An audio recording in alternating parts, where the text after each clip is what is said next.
రవిదాస్ జయంతి ఉత్తర భారతదేశంలో జరుపుకునే పండుగ.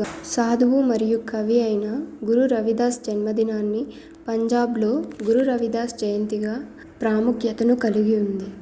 గురు రవిదాస్ లేదా రైదాస్ 15 నుండి 16వ శతాబ్దంలో భక్తి ఉద్యమానికి చెందిన భారతీయ ఆధ్యాత్మిక కవి, సన్యాసి. రవిదాస్ భారతదేశంలోని ఉత్తరప్రదేశ్లోని వారణాసి సమీపంలో ఉన్న సర్ గోబర్ధన్పూర్ గ్రామంలో జన్మించాడు. అతని జన్మస్థలాన్ని ఇప్పుడు ప్రజలు శ్రీ గురు రవిదాస్ జన్మయ్ ఆస్థాన్ అని పిలుస్తారు. గురు రవిదాస్ జయంతి ఫిబ్రవరి 24, 2024 మాఘమాసంలో పూర్ణిమ తిథి నాడు వచ్చింది.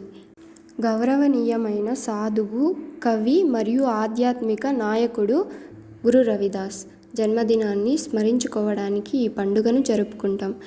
ఈరోజు ప్రజలు గొప్ప ఉత్సాహంతో, భక్తితో జరుపుకుంటారు. ఆయన గురు రవిదాస్, రైదాస్, రోహిదాస్ లేదా రహిదాస్ అని కూడా పిలుస్తారు.